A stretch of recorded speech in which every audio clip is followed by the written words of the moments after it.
इस पूरी दुनिया लड़ रही है।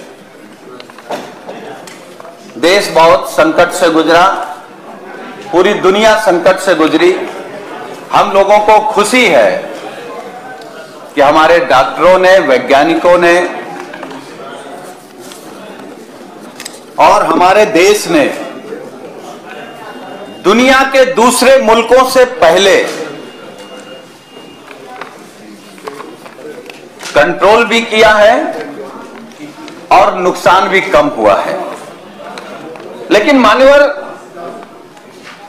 कोरोना महामारी आई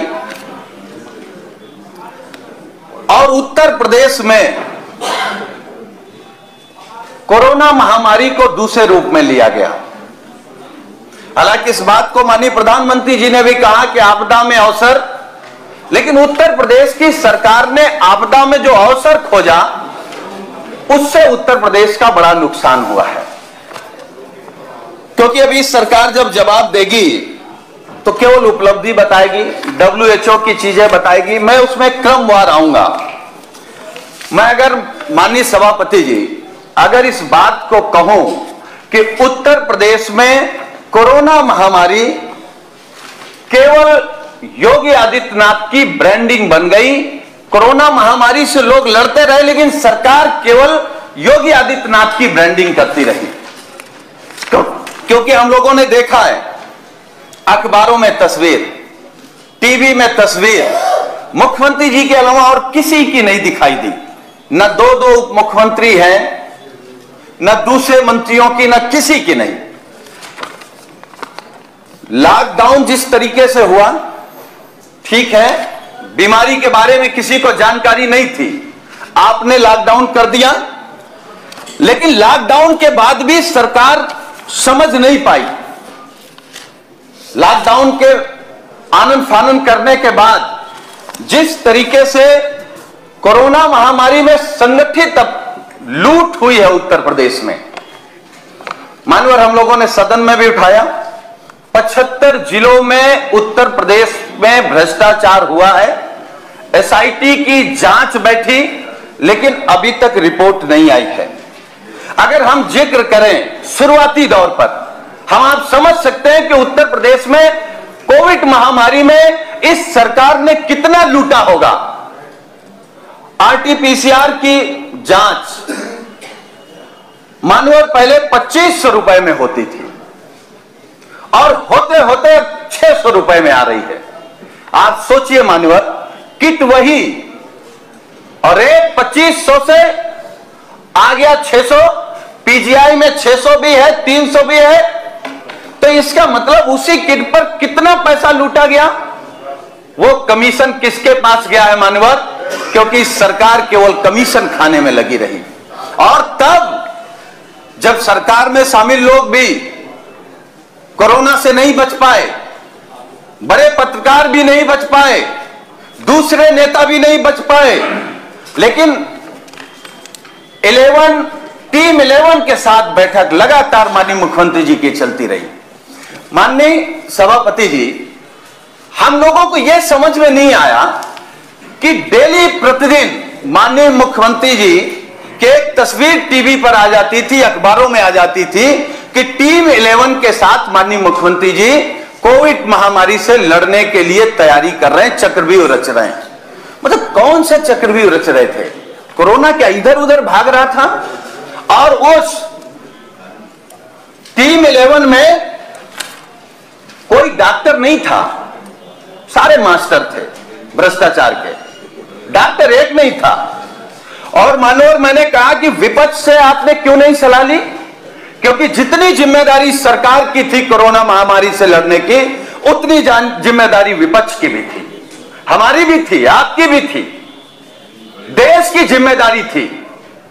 क्योंकि विपक्ष को उस टीम में इसलिए शामिल नहीं किया गया क्योंकि वहां टीम 11 भ्रष्टाचार कैसे किया जाए।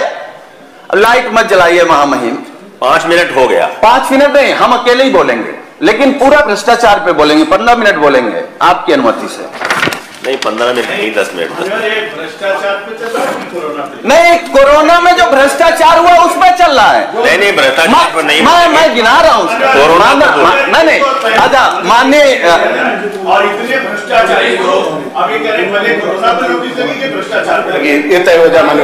अभी कह रहे मैं भ्रष्टाचार पे बोलूंगा, नोटिस किस पर है? मैं कोरोना पे बोलूंगा है कि नोटिस कोरोना में सरकार ने किस तरीके से भ्रष्टाचार किया उस पर बोलूंगा। दुनिया में जिसकी प्रशंसा हो रही मान्यवर, पूरा विश्व आज उत्तर प्रदेश की प्रशंसा कर रहा है और इतना अच्छा मैनेजमेंट हुआ, इतना अच्छा प्रबंधन हुआ, जनमानस पूरी हुई है और इस तरीके से बात कर रहे हैं मान्यवर। तो मैं ये कह रहा हूँ कोरोना पे बोले मान्यवर, कोरोना बोल रहे हैं। कोरोना बोलिए। माननीय सभापति जी, ये सच है कि उत्तर प्रदेश की प्रशंसा सब जगह हो रही है और प्रशंसा किसकी रिपोर्ट पर हो रही है? WHO की रिपोर्ट पर हो रही है। और WHO का कोई अधिकारी क्या मेडिकल कॉलेज आया, PGI आया, गांव में किसी अस्पताल में आया? WHO ने क्या देखा? जो हमारे आपके सूचना विभाग ने दिखा दिया। और सूचना विभाग ने क्या दिखा दिया? मान्यवर, हम कह रहे हैं मान्यवर, कोविड महामारी में भ्रष्टाचार की शिकायत हुई और शिकायत का संज्ञान माननीय मुख्यमंत्री जी के कार्यालय ने लिया और एक जगह शिकायत नहीं हुई। मानो जो SIT की जांच बिठाई है, जिसकी जानकारी CM ऑफिस के ट्विटर पर भी दी गई थी।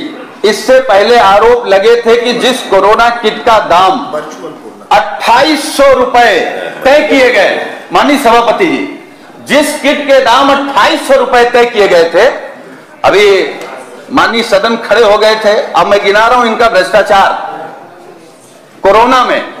अरे ये तो वो लोग हैं जो गंगा मैया पे खा गए पैसा, जो कोरोना महामारी में खा गए। इन लोगों के हम प्रशंसा करने खड़े हुए हैं। लूट लिया।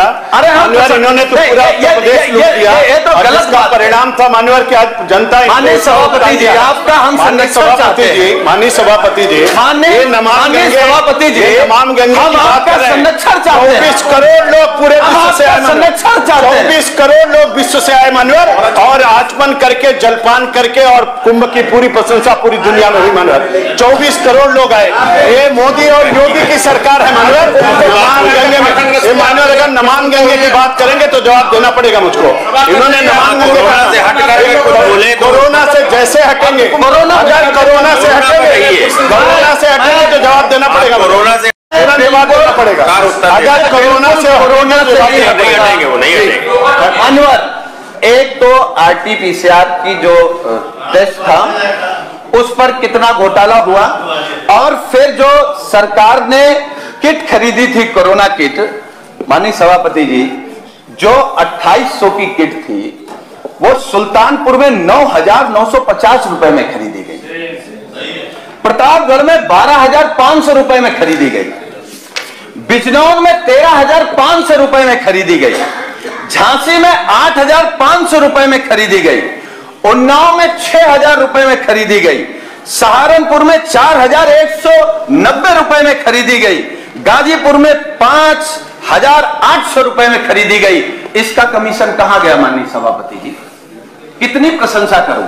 हमें बड़ा दुख होता है जब मैं सदन में कहता हूं कि अब तक इतनी चोर और बेईमान सरकार हमने उत्तर प्रदेश में नहीं देखी, जो कोरोना महामारी में बेईमानी कर गई।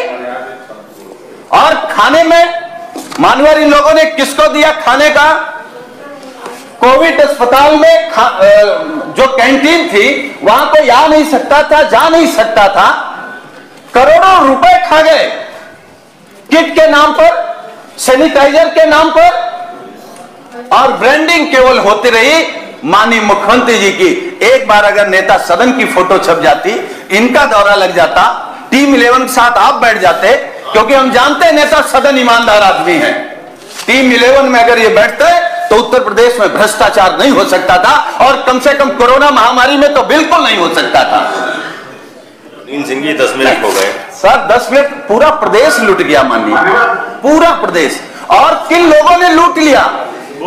अभी हम बोलेंगे तो चिढ़ जाएंगे, भगवा पहन करके लूट कर ली, भगवा पहन करके चोरी कर ली, भगवा पहन करके बेईमानी कर ली। माननीय सभापति जी, भगवा पर अगर ये बात करने की कोशिश करेंगे तो विषय कुछ और बनेगा। अरे भगवा तो रावण आपसे कहना चाहता हूँ, भगवान रावण का भी भगवा हमारे आस्था का पहचान है। माननीय सभापति जी, भगवा हमारी आस्था का प्रतीक है, भगवा हमारे गौरव का प्रतीक है, भगवा का हम सम्मान करते हैं, भगवा का हम सम्मान करते हैं। भगवा स्वामी विवेकानंद पहनते थे, भगवा का हम सम्मान, अरे भगवा का हम सम्मान करते हैं, लुटेरा अपराधी भगवा का हम सम्मान करते हैं। ये माननीय तरीके की बात उसको दिखवा लेंगे, कार्रवाई में दिखवा लेंगे और इसको कार्रवाई का कार्रवाई में दिखवा लेंगे। जी माननीय चोर की दाढ़ी माननीय सुनील सिंह जी, मैं खत्म कर रहा हूँ। मैं तो अभी माननीय शत्रुघ्न प्रकाश जी बोलना चाहते हैं, वो भी भ्रष्टाचार पे ही बोलेंगे, तो उनको बोल लेने दीजिए। हम बोल लेने देंगे, हम बहुत कम तैयारी के साथ आए हैं। लेकिन मैं केवल एक चीज कहना चाह रहा हूं, माननीय सभापति जी, मैंने जो बात कही बहुत गंभीर बात कहने जा रहा हूं। ठीक है, आपने विपक्ष के नेताओं से नहीं सलाह की, आपने नहीं समझा होगा। हमारी तरफ हाथ दिखाइए, हाथ नहीं, मैं क्योंकि इनमें बहुत काबिल थे, इनमें कोई टीम 11 में नहीं था, इसलिए मैं देख रहा हूं सारे ईमानदार लोग बैठे हैं। मैं कह रहा हूं कि अगर सरकार जब संकट में आई, देश संकट में आया, प्रदेश संकट में आया, हमारे प्रदेश में 4 संस्थान हैं जहां अनुसंधान होता है, जहां रिसर्च होती है। लखनऊ में CDRI, RITR, CMAP और NBRI सरीखे सर्वोच्च अनुसंधान संस्थान हैं। बड़े वैज्ञानिक यहां शोध करते हैं। आखिर क्या सरकार ने इनसे सलाह लेने की जिम्मेदारी क्यों नहीं महसूस की? एक तो इसका मतलब कोरोना महामारी में आपने किसी से सुझाव नहीं लिया, जो दे सकते थे वो क्यों नहीं लिया, वो भी मैं बता रहा हूं। और आपने कल मैंने पढ़ा, इन लोगों ने कहा, सरकार ने मान्यवर कहा 40 लाख प्रवासी को इन लोगों ने घर पहुंचाया। मैं धन्यवाद देता हूं आपको कि 40 लाख प्रवासी को आपने घर पहुंचा दिया। तो मान्यवर, ये जो पैदल चल रहे थे कौन थे? ये जो साइकिल से आ रहे थे कौन थे? जो ट्रक से आ रहे थे कौन थे? ये जो मर रहे थे वो कौन थे? मतलब कोरोना महामारी में लूट भी करेंगे और सरकार में झूठ भी बोलेंगे। मुझे लगता है हम लोग तो सनातनी हिंदू हैं, मतलब झूठ का अलग पाप ले रहे हैं और बेईमानी का अलग पाप ले रहे हैं। टीका लगा लेने से स्वर्ग नहीं मिलने वाला है। टीका लगा लेने से स्वर्ग नहीं मिलने वाला है। आतंक फैलाने वाले, दंगा करने वाले, बेईमानी पे कैसे खड़े हो जाते हैं? भ्रष्टाचार करने वाले, धर्म को अपमानित करने वाले, गोली चलवाने वाले, राम भक्तों को मरवाने वाले, अब इनको टीके से भी परहेज होने लगा है। अगर हम मानवर अगर टीके से परहेज होता तो हम टीका नहीं होता। मानवर इससे भी इनको परहेज रहा, हमें राम भक्तों को गोली मरवा देंगे, राम भक्तों को जाने नहीं देंगे, सरयू का पानी जो है वो लाल रंग से करेंगे। मानवर आतंक फैलाएंगे, आतंकियों को छोड़ेंगे, पूरी तरीके से उत्तर प्रदेश को लूटेंगे। मानवर इस तरीके का अत्याचार करेंगे। मानवर हम फिर बोलने नहीं देंगे सरकार को। कभी इनको